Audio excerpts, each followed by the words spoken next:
Georgia Fraternal Order of Police and the city of Atlanta each gave her $5,000. Prior to that, she had already received $2,500 from the Georgia Association of Chiefs of Police. This reward money was a token of appreciation for Ashley's bravery and quick thinking. The confession, indictment, and family reaction.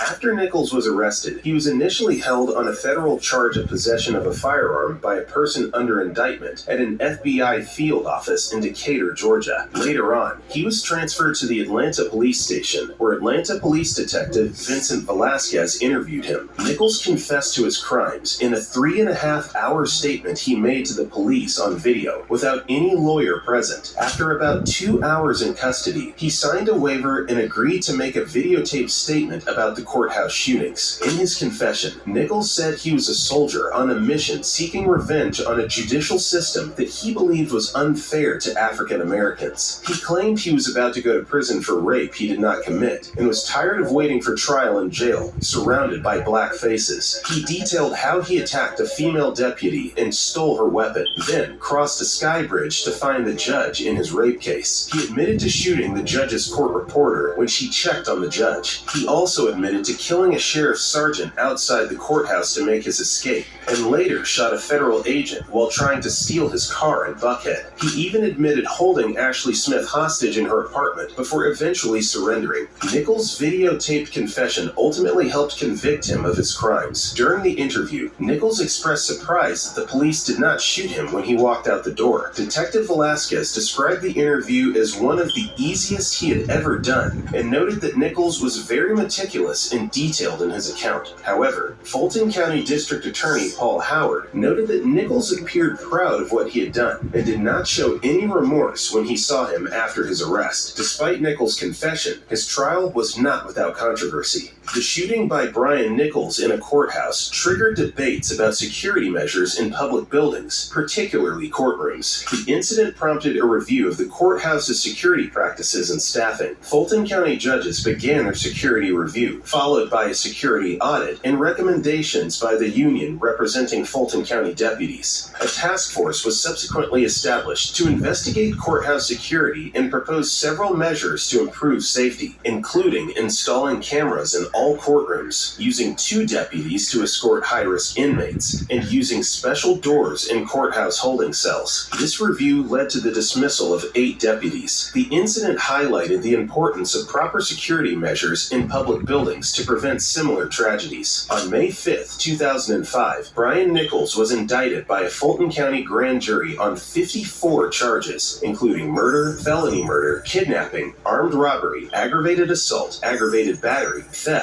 carjacking, and escape from authorities. Jury selection began in January 2007, and Nichols' lawyers indicated that they would argue that Nichols was not mentally competent at the time of the crimes. This caused a bit of friction. The pre-trial hearing began in mid-September 2007, with the defense lawyers alleging they weren't receiving enough funding. This was due to various factors, including the Georgia legislature's limitation of state funding for defense attorneys and the prosecution's ongoing interviews with witnesses that the defense had to interview as well. Additionally, the mental health defense made it more complicated. The trial was expected to start on October 2, 2007, but it was postponed due to this lack of funding. Fulton County District Attorney Paul Howard announced he would seek the death penalty for Nichols, making him Georgia's most expensive defendant, with his case likely to exceed $5 million for both the prosecution and defense. The Standards Council assigned Nichols 4 attorneys, and the shootings also depleted the budget for Fulton County, which is responsible for paying at least $10 million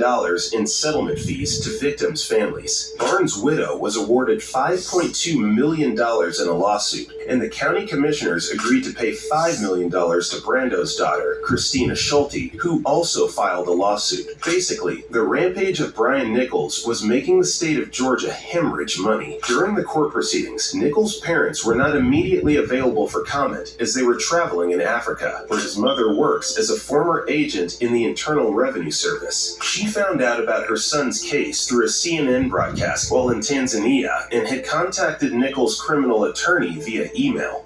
Brian was active in the church. He had an excellent job. He lived in a very upscale community. It's something that none of us would have expected. And Brian When he looks back on it, can't believe that he did it.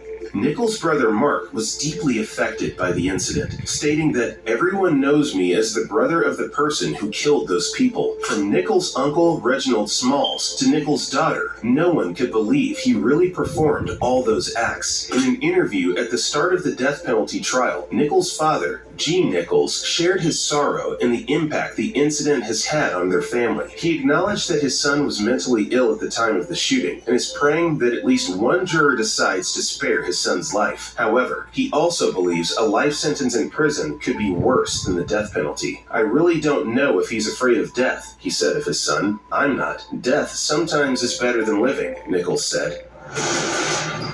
The trial, prosecution. Several judges recused themselves due to their friendship with the murdered judge. The case was then handed over to Judge Hilton Fuller. However, he eventually disqualified himself in January 2008 due to concerns over judicial impartiality. Fuller stated that he was no longer confident that he could provide a fair trial to both the state and the accused, so the case was moved to another judge. The trial was originally scheduled to take place in July in the same courtroom where two of the murders occurred. However, Superior Court Judge James Bodiford, brought in from nearby Cobb County, ruled that fundamental fairness required the trial to be moved to another location in Fulton County within 10 days. However, Brian Nichols' attempt at an escape would not stop. During the period leading up to the trial, it was discovered that Nichols had allegedly plotted a second escape attempt. Reports suggested that he had asked his girlfriend to buy construction tools, including a masonry saw and a circular saw, with the intention of sawing his way out of the Fulton County Jail. An independent investigation uncovered that Nichols had allegedly received direct and indirect help while in custody, including from his girlfriend, two deputies who were paid cash for favors, a paralegal who worked for Nichols' lawyers, and Nichols' brother. In an interview with CNN legal analyst Jeffrey Toobin, Judge Fuller stated that the only defense open to Nichols' lawyers was an insanity because everyone in the world knows he did it. This statement was subsequently published in the New Yorker. After 3.5 years of crimes, Nichols' trial began in courtroom 6B of the Atlanta Municipal Court in front of Judge Bodiford on September 22, 2008. Everything was finally picking up as Nichols officially entered his plea of not guilty by reason of insanity. Nichols' defense team moved to delay the trial again, but luckily Judge Bodiford refused. Nichols' counsel, a nationally known death penalty litigator from Charlotte, Henderson Hill, acknowledged in his opening statement to the jury that the terrible, almost unspeakable things that happened on March 11th were at Mr. Nichols' hands. He argued instead that Nichols was not guilty by reason of insanity, and that he believed he was in a war where he was a slave rebelling against the United States in plantation politics. A jury of 6 black women, 2 white women, 2 black men, 1 white man, and 1 Asian man were hearing the case. They were selected after a 9-week process in which more than 240 prospective jurors were questioned. During the prosecution's opening, an audio tape of the gunshots that killed Fulton County Superior Court Judge Roland W. Barnes and court reporter Julie Ann Brando was played. Brando's tape recorder left running, preserved her last moments of life. The tape, played by lead prosecutor Kelly Hill, began with a moment of regular courtroom tranquility of a lawyer's argument to the court until the first gunshot rang out. Then, the apparent confusion of stunned civil lawyers and a second shot 4 seconds later. A woman's voice was heard saying, "Don't hurt me. Please don't hurt me. Help me. Please don't hurt me." The screams of Barnes' staff attorney were recorded as Brando fell across her, fatally shot through the head. The prosecution stated that Cynthia Hall, Nichols' guard, will not be able to testify at trial due to her severe brain damage. Witnesses testified that she was friendly with Nichols and that he seemed to have won special concessions from her. Unfortunately, that couldn't save her. Nichols admitted to the shootings in a police statement, but he claimed he fired on one of his victims only after the off-duty federal agent pointed a gun at him. The prosecution put forensic expert Ross Gardner on the stand to offer his findings on the crime scene at the Willem home. Willem's Glock pistol was also found undamaged when it was recovered. Gardner contended that a trail in the drywall dust on the floor showed Nichols Nichols turning Willem over and dragging him after shooting him. The agent's pockets were turned inside out, as if they had been rifled when he was dying on the house floor. Hill, the prosecutor, called Nichols a conniving, vicious, cold-blooded, remorseless, evil, and extremely dangerous killer who carefully planned the attack and methodically sought out its targets. Crimes were committed on March 11, 2005 at the Fulton County Superior Courthouse. And the evidence will show that as he sat at that table with his lawyer, there was a plan devised by a conniving, cold-blooded, remorseless, evil, and extremely dangerous mind. The prosecution sought to cut away at the defense plea that Nichols was not guilty by reason of insanity. On the stand, Gail Abramson, the former prosecutor who tried Nichols twice in 2005 on charges he raped his former girlfriend, said she never saw any signs of mental illness in Nichols when she met with him and his attorney during the rape trial. The prosecution presented its evidence over 17 days and 76 witnesses, concluding their 54-count case against Brian Nichols on October 14, 2008, by showing autopsy photos of his 4 victims. This case was a heavy, complex, and strenuous one with political implications, but the prosecution was ready for the hammer of the law to take full effect. The trial, defense, and conviction.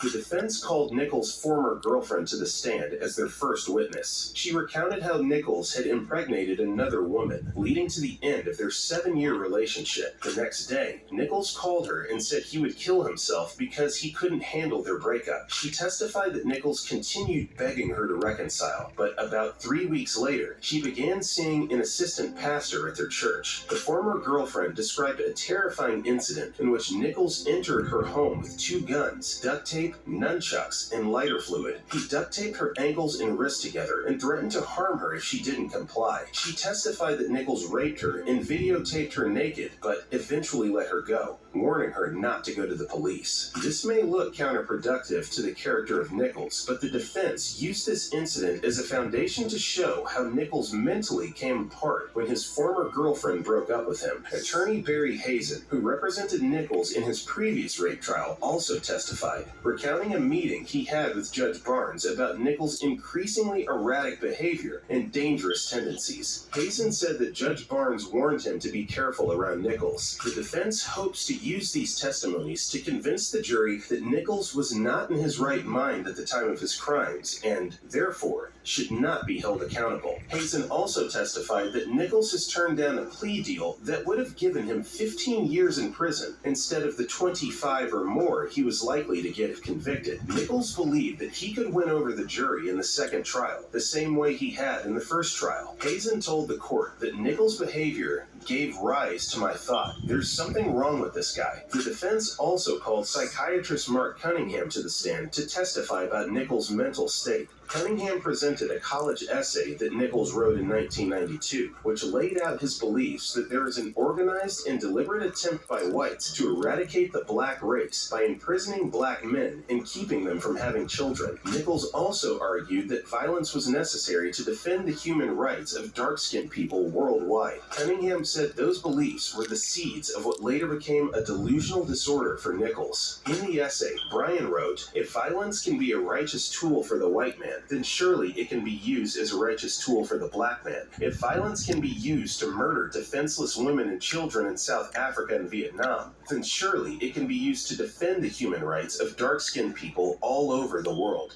Nichols also compared the conditions of his confinement in the Fulton County Jail to slavery and referred to his white judge, Roland Barnes, as a slave master. He eventually became so delusional that he thought he was at war with the government and did not know right from wrong. Nichols even confessed to feeling like a slave rebelling against the government of the United States, and that it was his right to declare war on the United States government. An excerpt from Nichols' confession in which he said, "I felt as though I was a slave with them. As a soldier, I don't feel like I committed any war crimes. There was no collateral damage." Cunningham also revealed that Nichols had a difficult childhood, and his parents were emotionally distant due to their work schedules. His father also drank alcohol and smoked marijuana, which led to Nichols abusing the same substances as a child. Furthermore, Nichols was sexually abused by a cousin and his older brother and was bullied as a child. These childhood traumas carried forward into adulthood, according to Cunningham. After 2 days of deliberation, the jurors found Nichols guilty of all 54 counts on November 7th, 2008. The judge, Bodiford, warned everyone in attendance that any emotional outburst would result in a contempt of court finding and up to 20 days in jail. Nevertheless, some spectators burst into tears after hearing the verdicts. On December 13th, 2008, Nichols received 37 consecutive maximum sentences that included multiple life sentences without the possibility of parole. His sentence totaled hundreds of years behind bars. There's no point doing the maths because whatever the number, one thing was certain: Brian Gene Nichols will die behind bars. The only reason Nichols was spared multiple death sentences was because the jury failed to reach a unanimous decision, as required by Georgia law. He's in a cell